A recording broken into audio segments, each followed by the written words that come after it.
Now, the window is up also.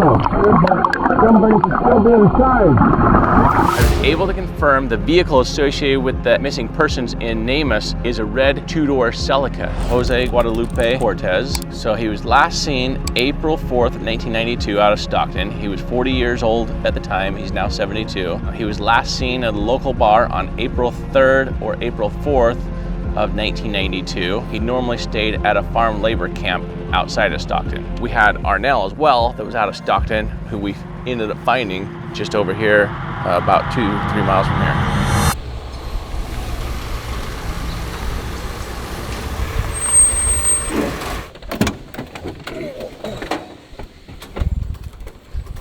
Nice little breeze. Yeah, what is that? You're supposed to.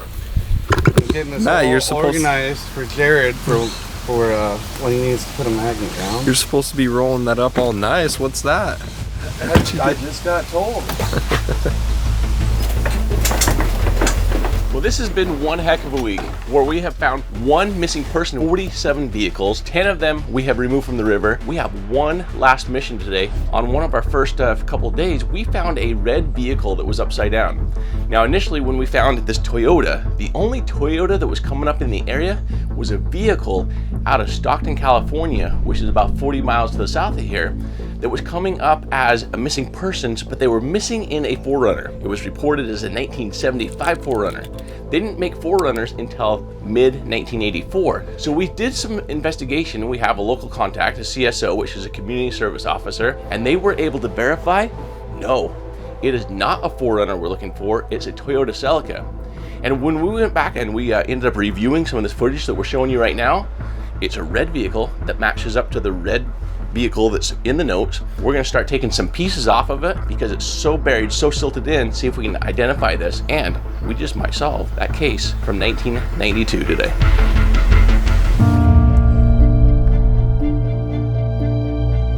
For families who have all but given up on finding their loved ones, this team is a last hope.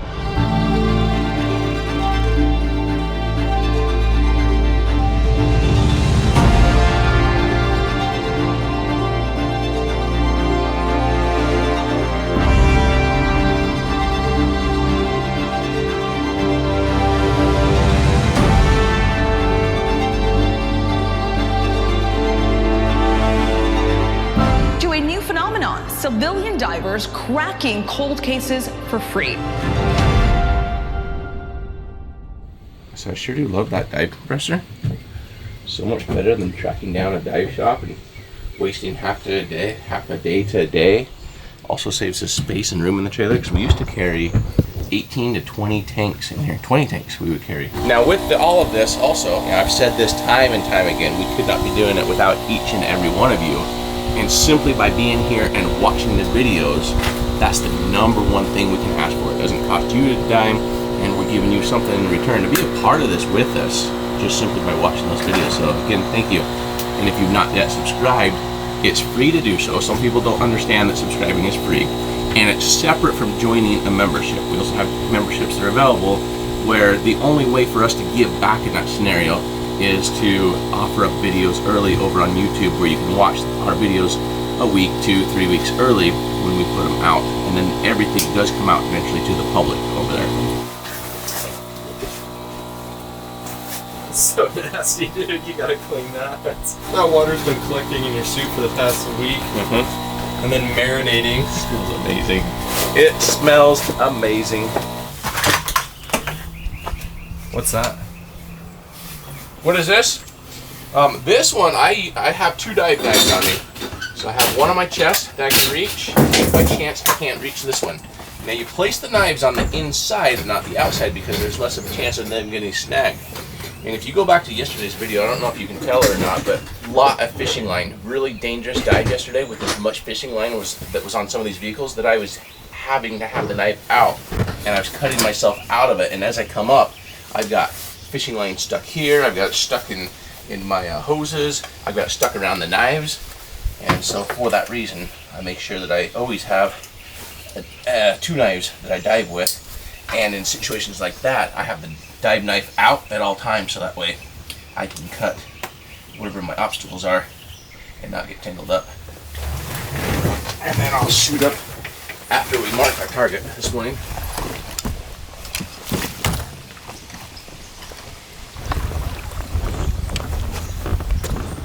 Alright, so it's a mile ride up river. You gotta cross over to the other side.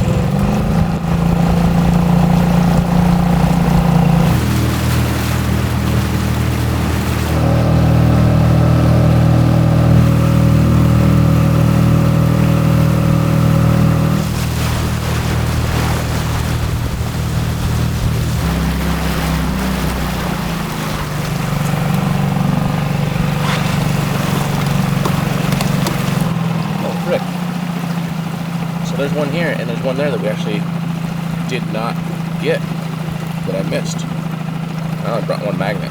For a vehicle at the GPS location, which is this vehicle right here, and it's upside down.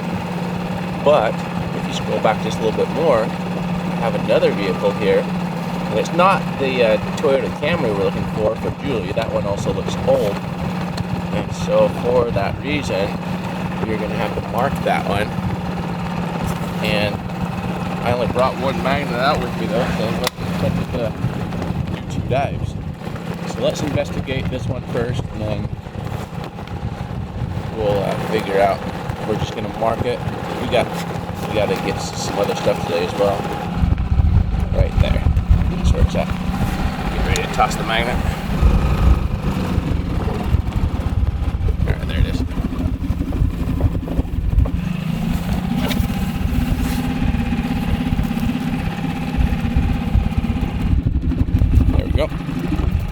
There we go.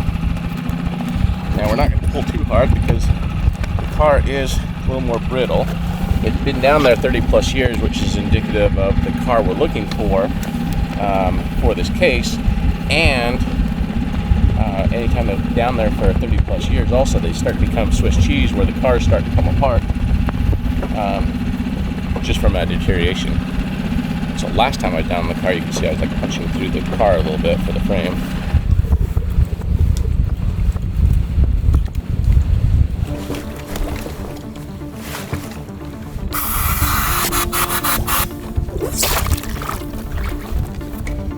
Alright, so the big thing first to identify on this one is a 2-door or a 4-door.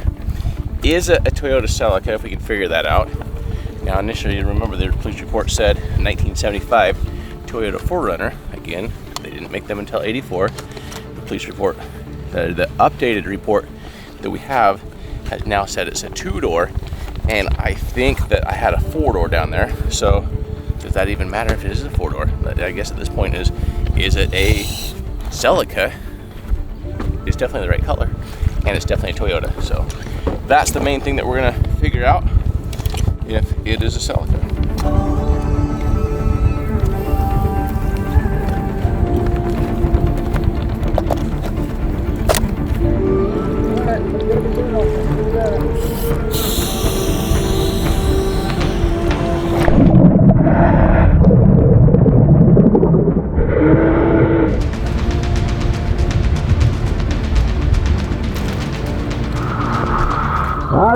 There's the Toyota. Let's see, is it a 2-door or 4-door? Let's figure that out. So here's the rear of the car. So let's start at the back, put the wheel slowing down. See if we can find any emblems at all.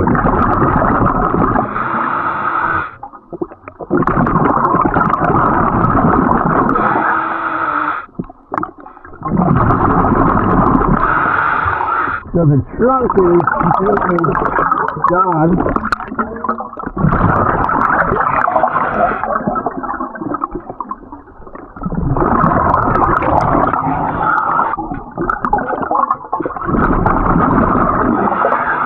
So no emblems there. This is the driver's side. Now there's the trunk. Now, 2-door or 4-door? 4-door. See, one set of handles, there. Yeah, so one set of handles. Back handle. back window. Front window. Now the window is up also. Very indicative that somebody could still be inside.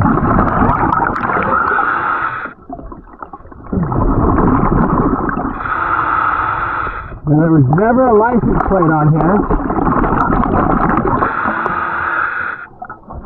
So this, see, so they tried to get the window down. So imagine somebody being inside, trying to get the window down, they could never get it down. The door is not open at all, so sometimes we try to get the window down, and then the door is open, and it doesn't open.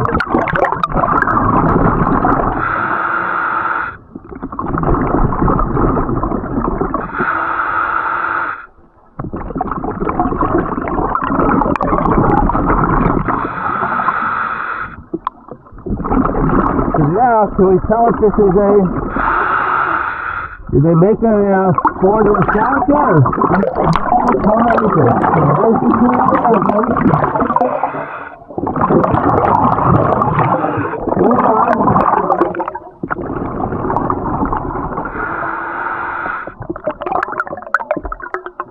So the headlight, let's see if we can tell it's the headlight.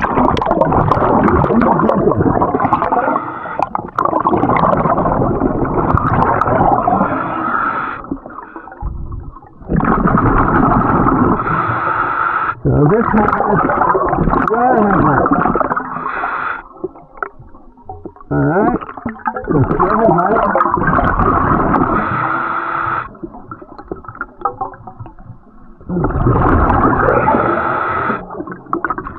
And with the square headlight, it has the strong lights underneath.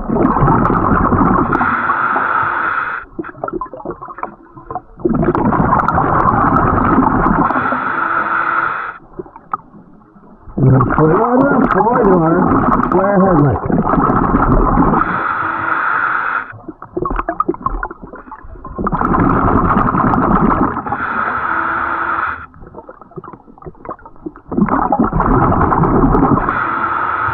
And this side's completely filtered in. So this is the Swiss cheese that I was talking about. It's really old.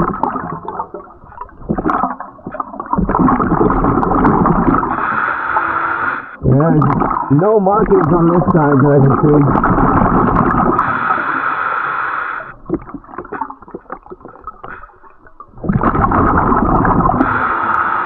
So if we try to pull this one out,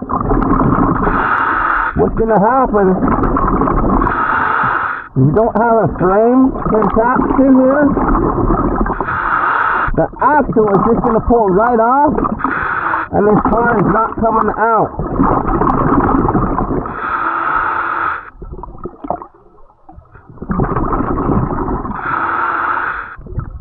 See if we have any type of a frame up here, and yeah, really, we don't have any type of a frame up here either. We have this part, so maybe, yeah, even that is pulling apart. That might work if we go there, but see, even that, you can, no, see, look, you can see me wiggling that off of there. Maybe here.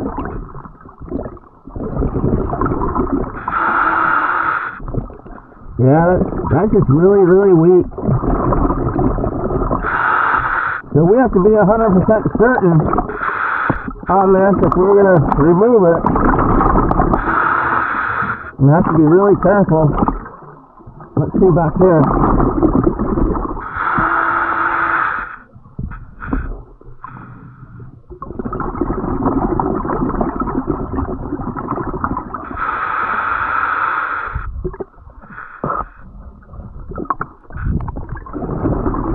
There's just no like frame back here to hook to on the back either.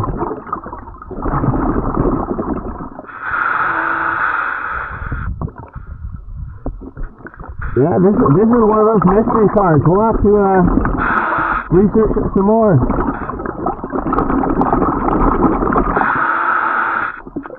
So the back of that has a tail light that comes all the way around and wraps around here. Just a size marker. So let's remember that. So I feel like this is more of a 80s model car.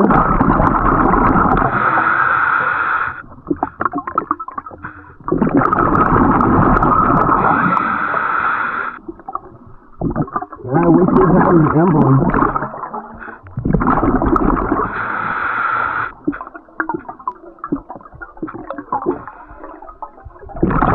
I feel like it's made by a Honda Accord. It's nice over there, but it's the wheels that are saying different.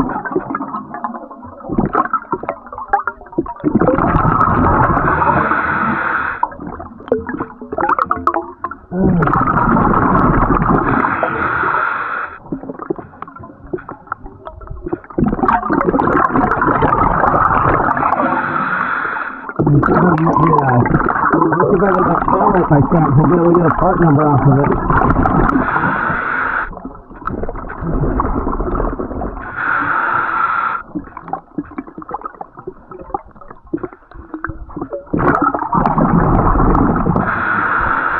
There we go. Alright, come on. Alright, this is definitely a four-door, red in color. So I don't know, we're gonna have to do a lot more investigation as to what this is. It's a Toyota for sure, but we don't know what year. And so let's investigate this with Matt when we get back and pass this information along to the CSO so that way they can figure out if this is actually Jose in the vehicle we're looking for.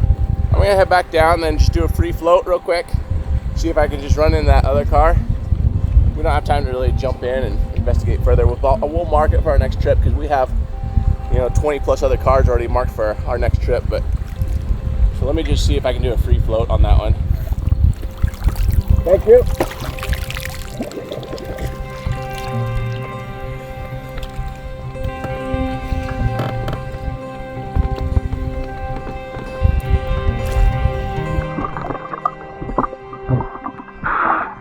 There you go. Alright, now, let's go down the river and see if we can find this other car.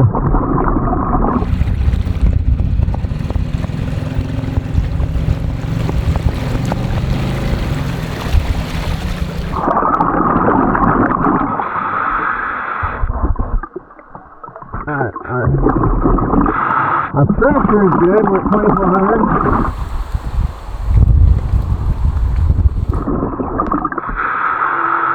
Yeah, I think we got plenty further down than where the car is right now. We've gone quite a ways.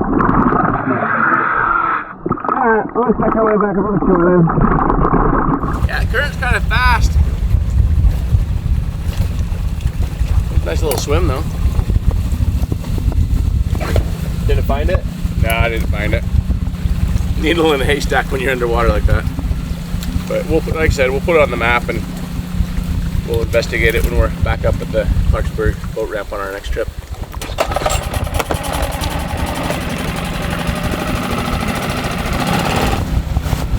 Yeah, for our other days on the water, it was nice. It wasn't windy like this. When it gets to be windy like this, the sonar doesn't work as good, so we made a good call by making this our last day for sure.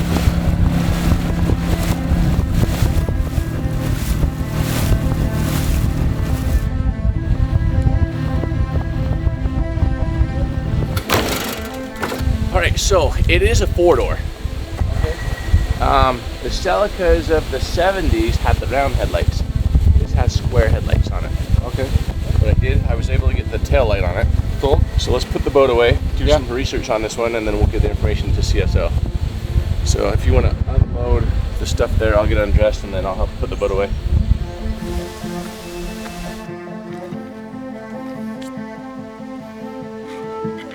Alright, so I have to remember, so these are from yesterday.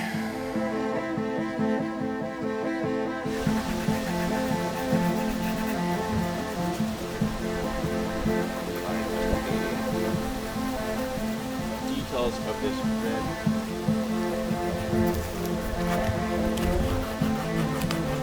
Here we got some stuff.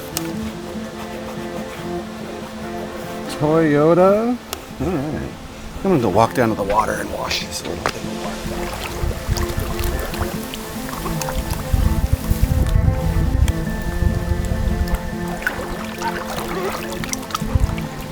Part number on that, really, I don't think.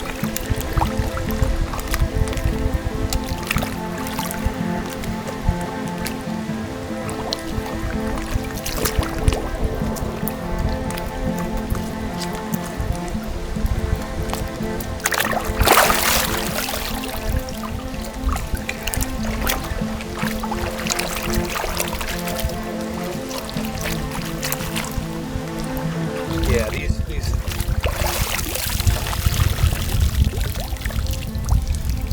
The Toyota people will let us know, but we might be able to find something with these numbers right here.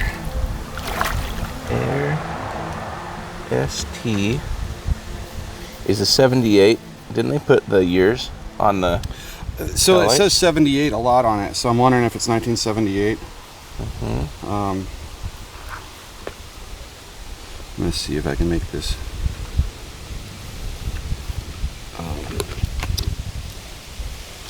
Read better than my eyeballs.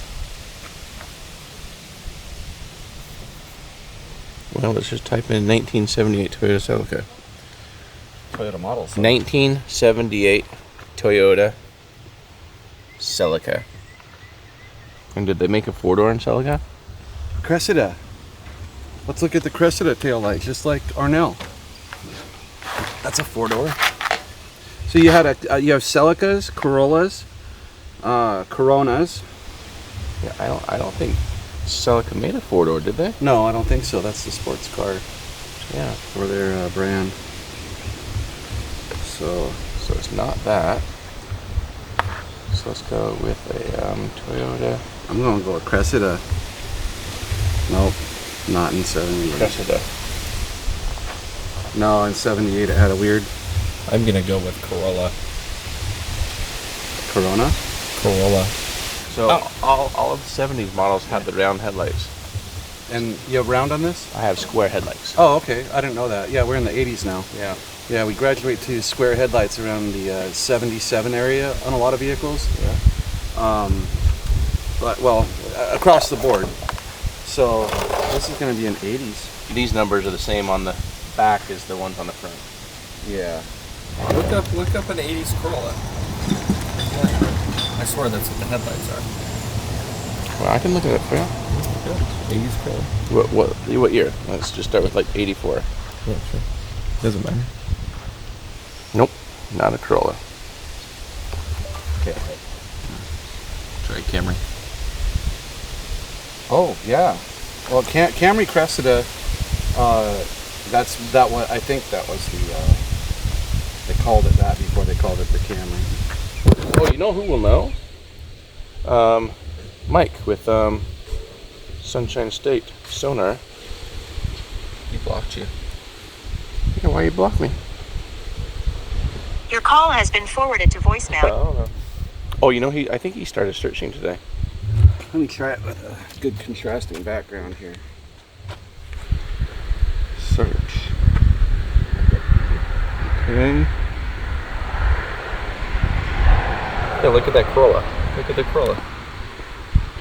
1978 Corolla. And that matches up with the date on the thing, right? Yeah. Is that our? Yeah, that's it. Same trimline bar, but this is not deluxe, no chrome. Same reverse light pattern and area. We have that same reflector indentation. So 78 Corolla. Okay. We have a 1978 Toyota Corolla, red in color, 4-door, period. So we need to find out more from Stockton about Jose, or if there's any other missing persons cases with a 78 Toyota Corolla, period. Well, while we're waiting for information on that one from the missing persons unit down in Stockton, as well as the CSO here locally, I just want to say we could not be doing this as an entire team. with you guys, with Matt here. We're not always good with our words, so we appreciate you tolerating us during those moments. But we also really appreciate you being here with us for the entire week, because simply by watching these videos, you're the ones that put us out here to come out here and help families like Karmen Neilson, who we found on day 3, day 4 on this trip, as well as the other 6 people that we are still looking for. If you weren't subscribing, if you weren't watching the videos, if you weren't going to adventureswithpurpose.com and checking out the merch and the window breakers and everything else that we have available, bringing it all together, we wouldn't be able to make this our job and our volunteer and our time off away from our families to be able to help other families in need. So we just want to say thank you for subscribing, watching the videos, and being a part of it with us. And hopefully soon we will have answers for you if by chance we solved another missing persons case that we weren't even aware of.